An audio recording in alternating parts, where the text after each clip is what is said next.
It should have been the smallest decision of her week. A 5-pound coffee, a half hour of polite nodding, a stranger whose name she'd forget by morning. Eleanor Price, 26, worked split shifts between a bustling riverside pub and an early morning cleaning round at a primary school in Southwark. Her shoes were thin, her patience thinner, and her rent always one letter away from a warning. The 5-pound filter on a dating app promised something harmless. One coffee, no pressure, leave anytime. Late afternoon gave London a grey sheen as Eleanor stepped into a narrow cafe just off Borough High Street. Chalkboard prices, steamed-up windows, 2 students sharing a brownie they could hardly afford. She scanned for the anxious smile of a man waiting to impress. Instead, by the window sat someone who didn't seem to wait for anything. No tailored suit. A plain navy jumper, sleeves pushed carelessly to the forearm, a paper cup half-finished beside a folded newspaper. He glanced up with the stillness of somebody used to carrying rooms, not performing for them. Eleanor moved because standing felt more awkward. She asked a name because first dates demanded rituals. He answered with warmth and an amused uncertainty, inviting her to sit as if the seat had been saved for her. It should have been enough warning, but exhaustion makes judgment soft. They talked about buses that never came in the rain, about the price of bread, about the tiny pencil drawings she made to keep the day from swallowing her. He asked what she sketched, and when she showed him small, clean lines of faces at bus stops, hands tying shoelaces, pigeons puffing themselves larger than their courage, he looked not like a man killing time, but like someone discovering a hidden street where he wanted to live. He shared little about himself. Only that he liked the river in bad weather and that he walked when his head was too loud. He didn't reach for the bill first, and he didn't make a scene of splitting it. Their leaving happened as naturally as their sitting. Outside, London breathed in over the bridge and out past the market. The cold found a frayed thread inside her coat. He walked with her as far as the newsagent. It felt ordinary and therefore dangerous. In the reflection of a rain-dark window, she realized she was smiling in a way that made her look younger and more tired at once. They parted with no promises. But as Eleanor climbed the bus, she saw him through the glass, not moving, as if deciding whether to follow or to let fate work unsupervised. The bus pulled away. She would tell herself later that it was only the price of a coffee.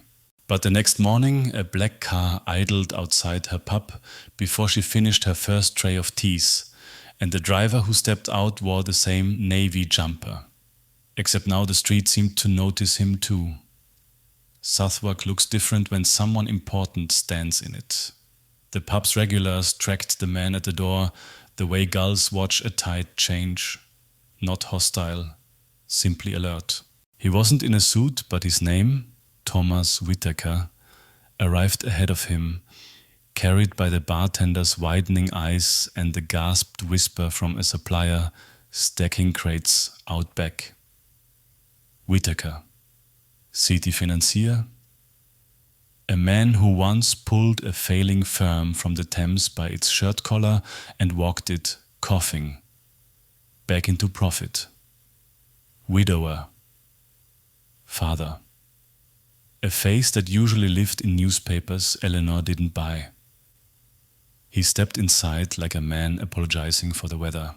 Not grand, not small. He asked quietly whether Eleanor had a moment when the rush eased. It did not ease, but still she found a sliver of time by the back door where crates smelled of citrus and damp wood. He thanked her for the previous day as if she'd loaned him courage.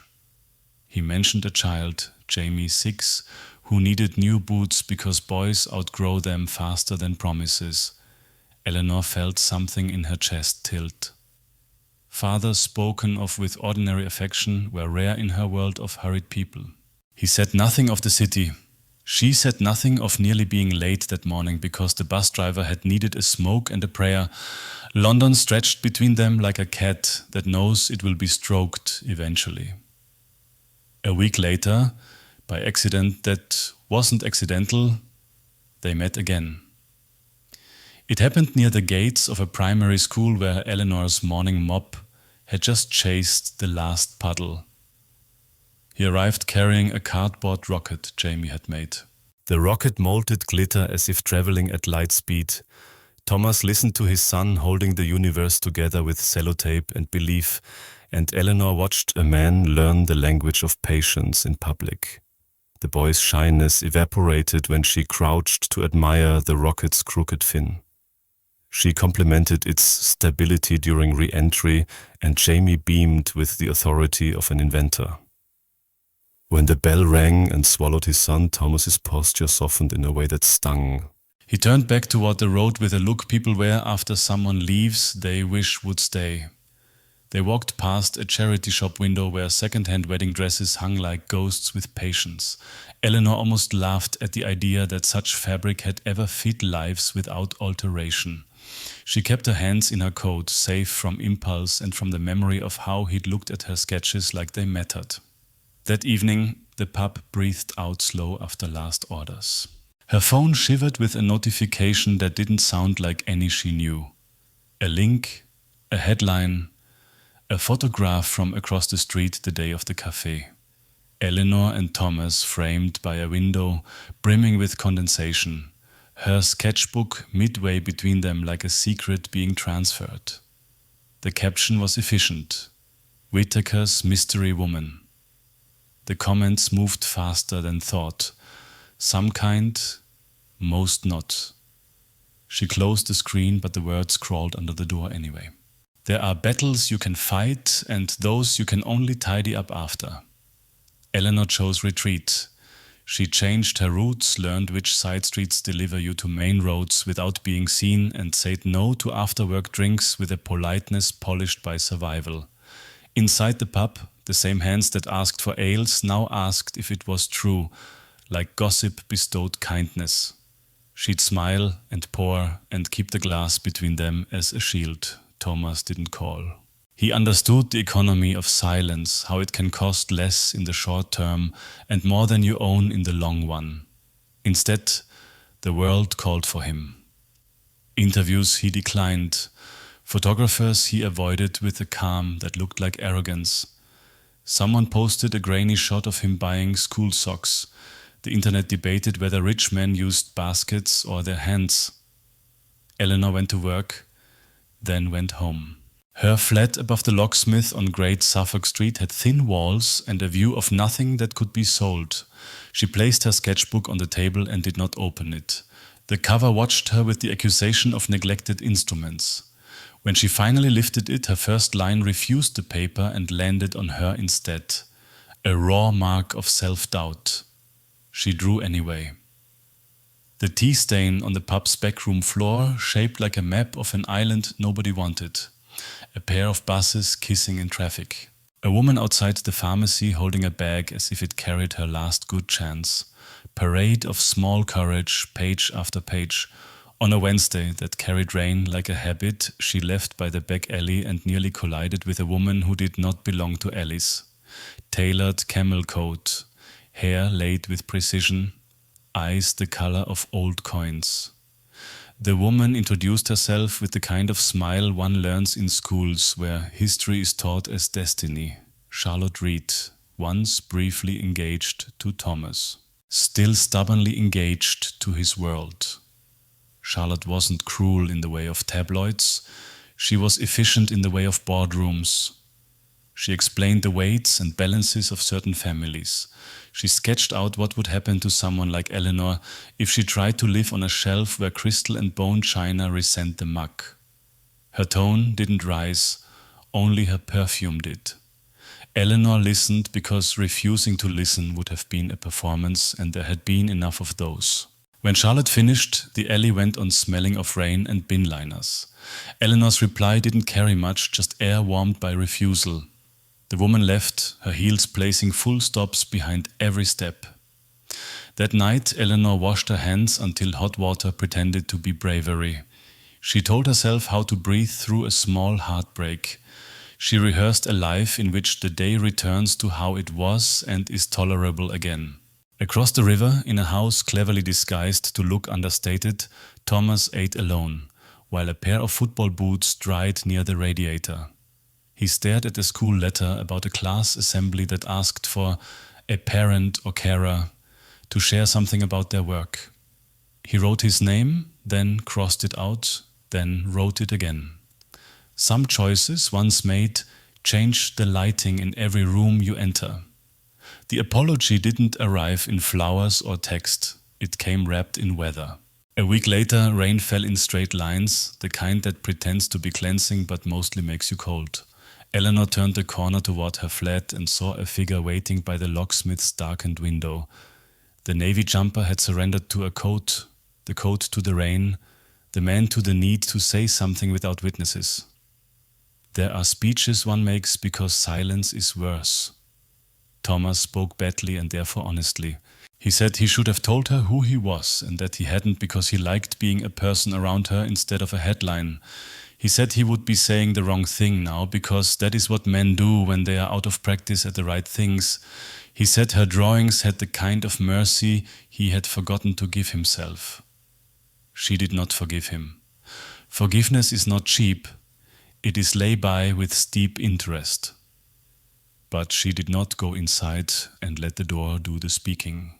She asked 3 questions: whether he meant to continue appearing out of nowhere, whether he intended to turn her life into a polite version of a mess, and whether he knew the cost of choosing someone who did not fit in the photographs taken at gala dinners. He didn't answer with vows. He answered with an offer that sounded less like a promise than a plan. He would adapt to her hours, not fold her into his. He would be seen where she was, not hide her where he lived. He would show up with no entourage and even less certainty, and he would keep showing up until repetition taught trust what speeches never could. He took from his coat a plastic wallet, her sketchbook, edges a little swollen where damp had threatened it. She remembered losing it on a bench outside the school. He had found it and kept it like a library book he could not bring himself to return late. The look on his face while handing it over was inarticulate. Inarticulate feelings have a way of convincing the stubborn. She accepted the book, and with it, something heavier than paper. Not forgiveness, but the right to see whether he would do what he said when the weather improved and when it didn't. For the next 2 weeks, London built a routine from their fragile arrangement. He came to the pub early and left late without asking for a table that didn't wobble. He walked her to the bus and folded himself around an umbrella that had seen better days. He stood at the back of Jamie's football practice and pretended to understand offsides. He learned the names of 2 of her regulars and a stray cat that patrolled the bins. He did not try to solve her life. He tried to share it, and then the tabloids solved it for them. Eleanor knew something had changed before she opened her door. Noise has shapes, and this one built like a question. Outside, lenses harvested morning light. Voices framed queries as statements. Thomas, over here. Eleanor, love, give us a smile. A man with a microphone asked whether she felt suitable, as if suitability were a hat you could borrow if you returned it without sweat. She froze. Fight drains faster than courage when there are cameras. The temptation to shrink is ancient. Before she made the smallest move, a small hand found hers. Jamie. His hair came pre-mussed and his grin carried mud memory. He said nothing. 6-year-olds understand the power of silence better than any press officer. Just clasped her fingers until they remembered pressure belongs to the one who grips. Thomas stepped forward, not to manage but to place himself where questions would choose him instead. He said the line grown men rehearse in mirrors. Enough. He didn't say it once. He said it until the edges of the crowd softened. He explained nothing about money. He offered no biography that would win anyone's sympathy. He introduced Eleanor as a person with a name and work and a life that didn't require translation. He said he would answer questions later in a different place. Outside her door was not a press room. It worked the way sandbags work in a flood. imperfectly. Then enough. Inside, Eleanor stood in her kitchen beside a kettle that chose that moment to boil like triumph. She laughed because sometimes the body has to let sound out somewhere. Thomas looked strange in her small space, too tall for the cupboards, too careful with the mug, as if he feared breaking something that had already been cracked by other hands. He offered to take them both somewhere without cameras. She declined. Running is a distance sport. You must be fit for it. Instead, she went to work because duty has a way of stabilizing tilted rooms. He followed later not to sit at her table like a trophy, but to help an elderly man with a stool that wobbled as stubbornly as pride. In the evening, while Southwark yawned and shifted into its night body, Charlotte Reed reappeared, all calm venom and careful pity. She mentioned an upcoming charity gala. She painted in words the kind of insult that feels like advice. The room cooled. Thomas listened without interruption. Then, not loudly, not cruelly, he said no. Not to the gala. To the idea that Eleanor must be trained to pass inspection. The sentence fell like a coin into a well and kept falling. Charlotte left. Pride never slams doors. It closes them with quiet expertise. Outside, the city built a new rumor. The financier had chosen a pub girl over a pedigree. Inside, Eleanor lifted her sketchbook and drew a line so clean it felt like the first breath after shallow ones. Reputation collects interest. The city's whispers began in lift lobbies and ended as bullet points on agendas.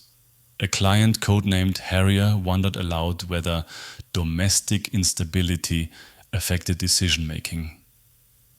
A partner suggested Thomas delay a presentation until the noise calms.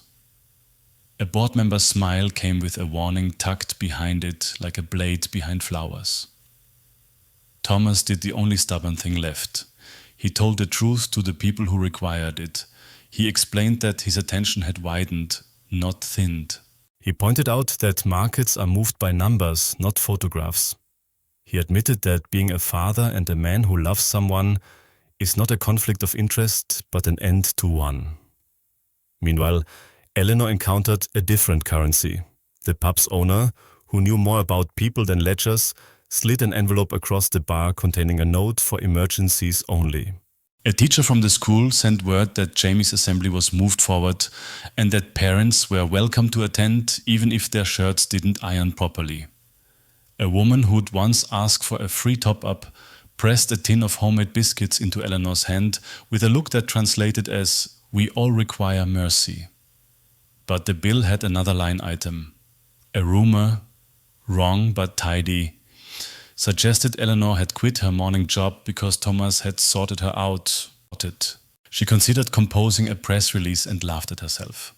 Instead, she borrowed a corner of the school hall and hung 5 of her drawings on blue tack near the raffle table at a weekend fair. They were not for sale.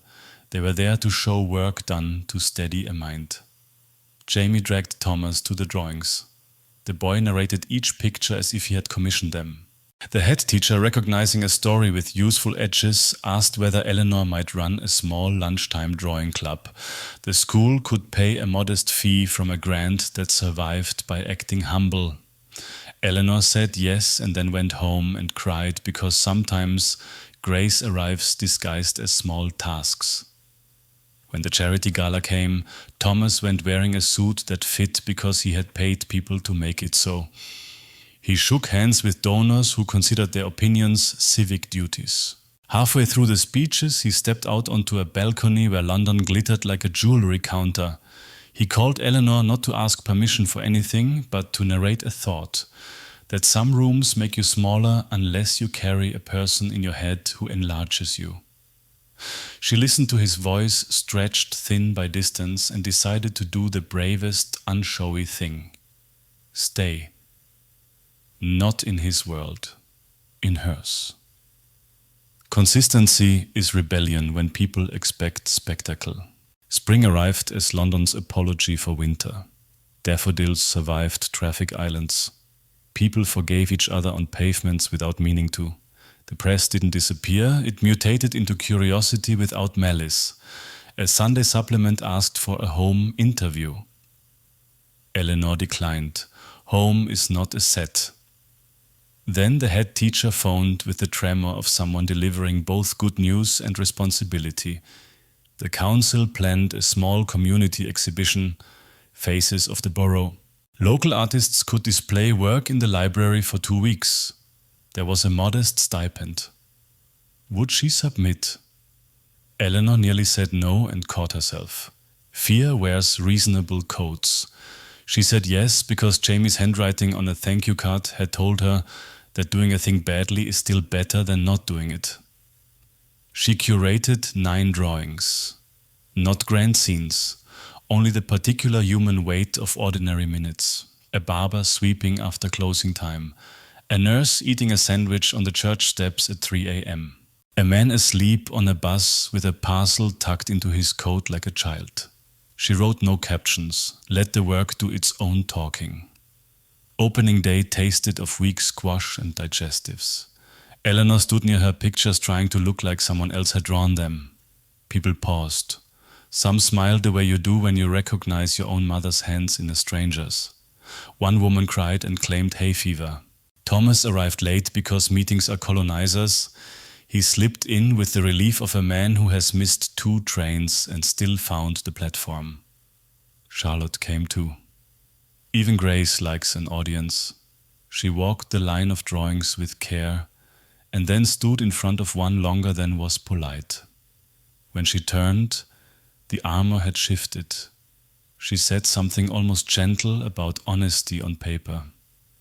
She didn't apologize because some languages don't have that verb in their present tense. She left with less victory and more weather. The library event didn't set anything on fire. It set a tone. Neighbors who had been keeping score quietly changed games. The pub felt less like a stage and more like a room again. That evening, by the river, Eleanor and Thomas watched a tugboat move something heavier than itself. It looked like effort done right, steady, unphotogenic, necessary. He slipped his hand into hers in a way that understood her dislike of choreography. She didn't say forever. She said simply, I'm not running. The city exhaled. Somewhere, a new headline arranged itself like scaffolding. Trouble didn't arrive with a drumbeat. It tiptoed. A client withdrew, politely citing strategic realignment. A column suggested Thomas had become distracted by domesticities. Someone sent Eleanor a photo of herself carrying 2 bags of potatoes with a caption about new money shopping old. She put her phone face down and carried on seasoning chips. On a Tuesday that misted rather than rained, the school rang to say Jamie had been quiet after a playground scuffle. Not hurt, just quieter. Eleanor went.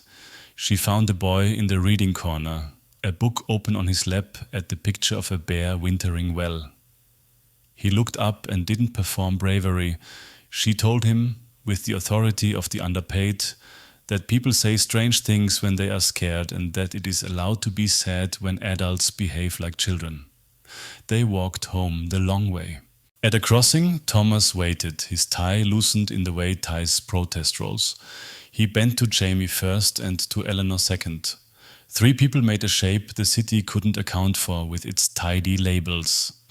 That night, Thomas submitted a resignation letter from 2 seats he no longer believed belonged to him. He kept his firm but shed the rooms where approval is rented by the hour. He told no one except those who would be materially inconvenienced by the truth. Eleanor learned about it not from a paper but from the absence of a meeting on his calendar and the presence of a quiet in his face. They ate beans on toast because ceremony exhausts. Jamie declared it a feast. After the boys slept, they sat with the window open to a London that had decided to forgive them or simply grown bored. Eleanor asked the question that belongs at the end of every story pretending to be the beginning of another. What now? What Now he said they make small decisions until they add up to a life.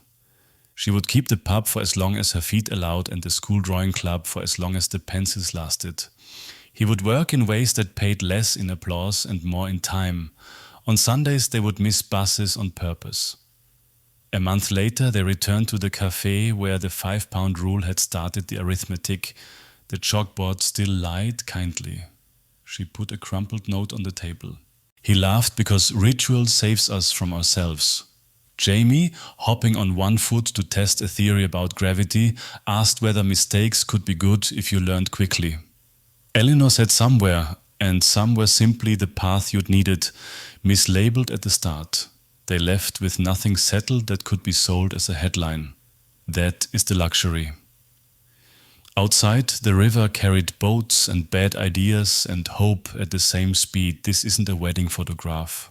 It's a Tuesday that knows its worth. The question that remains, because stories without questions are furniture, is yours. When a 5-pound mistake gives you a door you hadn't seen, do you walk through or do you stand outside describing it?